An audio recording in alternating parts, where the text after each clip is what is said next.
जी हाँ, और इसी बीच एक और बड़ी खबर आ गई है। इस वक्त की बड़ी जानकारी से आपको रूबरू कराते चलते हैं, जो कि दिल्ली से आ रही है। G23 के नेताओं पर विवेक बंसल का तंज।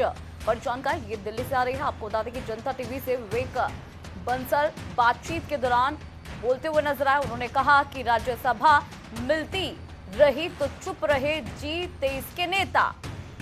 कुर्सी बचाने की जद्दोजहद में है G23 के नेता।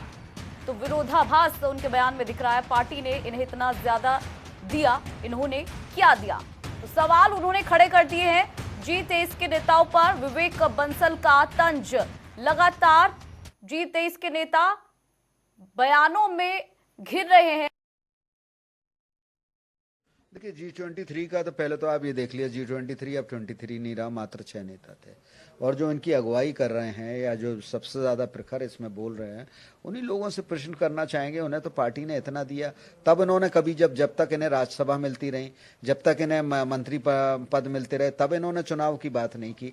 और आज इनके पास है क्या, जमीन क्या है, मैं इनसे पूछना चाहता हूं। ये अपने बूते पे ये 1000 लोगों की बैठक करा दें, तो आज ये लोग इस तरीके की बात करनी चाहिए। जबकि इन्हें पार्टी के जहां जहां जिन प्रदेशों में चुनाव हो रहा है, अगर पार्टी के इतने खैरख्वाह हैं, पार्टी के अगर इतने जो सोचने वाले हैं, इतने संवेदनशील हैं पार्टी के प्रति, तो इन्हें जाके चुनाव प्रचार में लगना चाहिए। उसके विपरीत ये इस तरीके का माहौल बनाने की कोशिश कर रहे हैं। तो ये तो इनकी मानसिकता को, इनकी निष्ठा पार्टी के प्रति, जबकि आम सहमति बन गई थी कांग्रेस वर्किंग कमेटी की मीटिंग में, इस बात आम सहमति बन गई कि जून में चुनाव होंगे, और इन्होंने भी इसको स्वीकार किया। उससे पहले हमारी राष्ट्रीय अध्यक्षा आदरणीय श्रीमती सोनिया गांधी जी से इनकी बैठक हुई, जिसमें पूरी तरीके से जो इनकी आशंकाएं थी उसके बारे में बात हुई, और सब तरीके से उस पर उन्होंने सहमति दिखाई। और जिस तरीके से चाह रहे थे कि चुनाव होना चाहिए, जून के लिए चुनाव की तारीख भी तिथि में भी निर्धारित कर दी।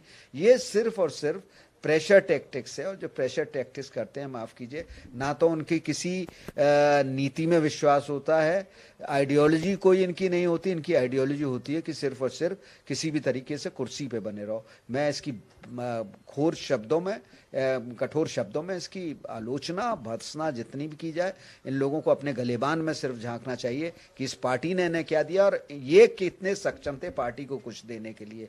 अगर पार्टी नहीं होती तो इनकी कोई पहचान भी नहीं होती पूरे हिंदुस्तान तो छोड़िए, इनके अपने जनपदों में।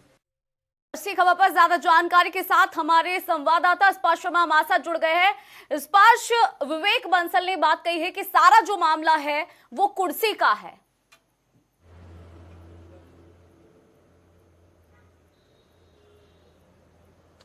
और देखिए, बिल्कुल दीपशिखा, आज हरियाणा कांग्रेस के प्रभारी विवेक बंसल से जब मैंने पूछा कि G23 को लेकर जिस तरीके से विवाद हो रहा है, तो वो जमकर जो है G23 के नेताओं पर बरसते हुए नजर आए हैं।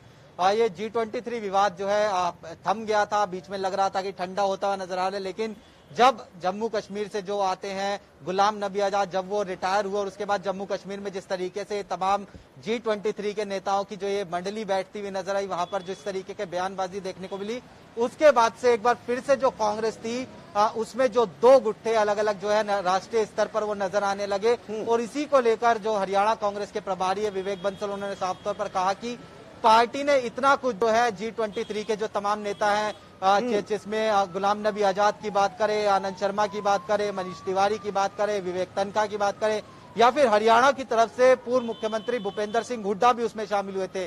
तो इन तमाम लोगों को लेकर विवेक बंसल ने साफ तौर पर कहा कि पार्टी ने इन लोगों को इतना कुछ दिया है, पार्टी के नाते ही जो है ये तमाम लोग जो है राज्यसभा में पहुंचे, लोकसभा में पहुंचे। लेकिन जब पार्टी को सबसे ज्यादा जरूरत इन तमाम लोगों की है, पार्टी जब मजबूती से चाहती है कि ये लोग तमाम जो लोग हैं वो पार्टी को मजबूत करे, दूसरी तरफ ये लोग जो है पार्टी को कमजोर करने का काम करते हुए नजर आ रहे हैं। कल परसों भी जो है जो वरिष्ठ नेता है कांग्रेस के आनंद शर्मा, उन्होंने पश्चिम बंगाल को लेकर जो कांग्रेस के जो प्रभारी बनाए गए हैं उनको उस पर जो है सवालिया निशान उठाए कि आखिरकार कांग्रेस क्यों जो गठबंधन ऐसी पार्टी से कर रही है जिसकी विचारधारा कांग्रेस से नहीं मिलती है। इसको लेकर भी विवेक बंसल ने कहा कि आनंद शर्मा जनाधार वाले नेता नहीं है, यानी सीधे सीधे बड़े आरोप जो थे वो हरियाणा कांग्रेस के प्रभारी विवेक बंसल ने इन तमाम नेताओं पर लगाए।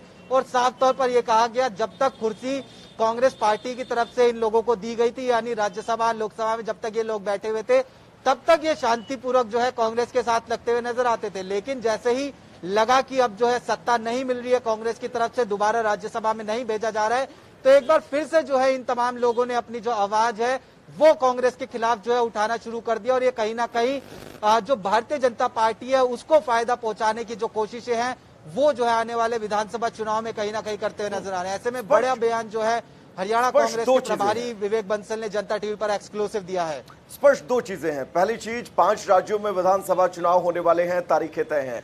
दूसरी चीज, ये 23 के नेता जिस तरह से जम्मू कश्मीर में कांग्रेस के अंदर खाने हो रही चीजों को कहीं ना कहीं से एक्सपोज करते नजर आए। साथ ही उन्होंने ये भी जिक्र किया कि वो कांग्रेस को मजबूत कर रहे हैं। और जो कुछ विवेक बंसल ने कहा, मैच तो नहीं खा रहे हैं दोनों के बयान, अब स्थितियां अंदर खाने कांग्रेस के क्या कुछ होने वाली हैं।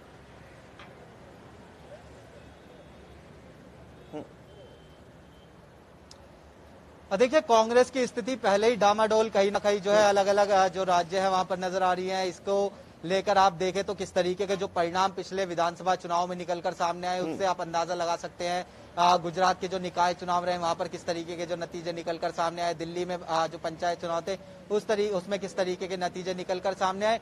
ये तमाम नेता कहीं ना कहीं कांग्रेस के अंदर खाने जो दुखती हुई रस है कांग्रेस की, उस पर जो है हाथ रखने का काम कहीं ना कहीं करते नजर आते हैं। इसको लेकर कांग्रेस के जो तमाम नेता हैं वो ये कहते नजर आते हैं कि अगर इतनी ही चिंता इन तमाम लोगों को कांग्रेस की है, G23 के नेताओं को, तो क्यों नहीं ये जमीन पर उतरते हैं, पश्चिम बंगाल में जाते हैं, असम में जाते हैं, तमिलनाडु में जाते हैं, पब्लिक प्लेटफॉर्म पर क्यों आखिरकार ये जो बयानबाजी है तमाम नेता करते हुए नजर आते हैं। क्यों नहीं पार्टी के अंदर खाने ये बातें जो है कही जाती है। इन नेताओं की पिछले दिनों कांग्रेस की जो अंतरिम अध्यक्ष बनाई गई हैं सोनिया गांधी, उनके साथ भी बैठक हुई थी। उसमें ये जो निर्णय है वो निकाला गया था कि आने वाले समय में एक चुनाव जो है कराए जाएंगे और उसमें औपचारिक रूप से जो है कांग्रेस का जो अध्यक्ष है वो जो है चुना जाएगा, यानी पूर्णकालिक अध्यक्ष जो है वो कहीं ना कहीं चुना जाएगा। अभी अंतरिम अध्यक्ष का पद जो है सोनिया गांधी संभालती हुई नजर आ रही है। इसी पद को लेकर G23 के जो तमाम नेता थे वो काफी विवाद जो है पिछले दिनों करते नजर आते थे। ऐसे में कांग्रेस की अंदर खाने इस फूट का बहुत बहुत शुक्रिया इस तमाम जानकारी के लिए। तो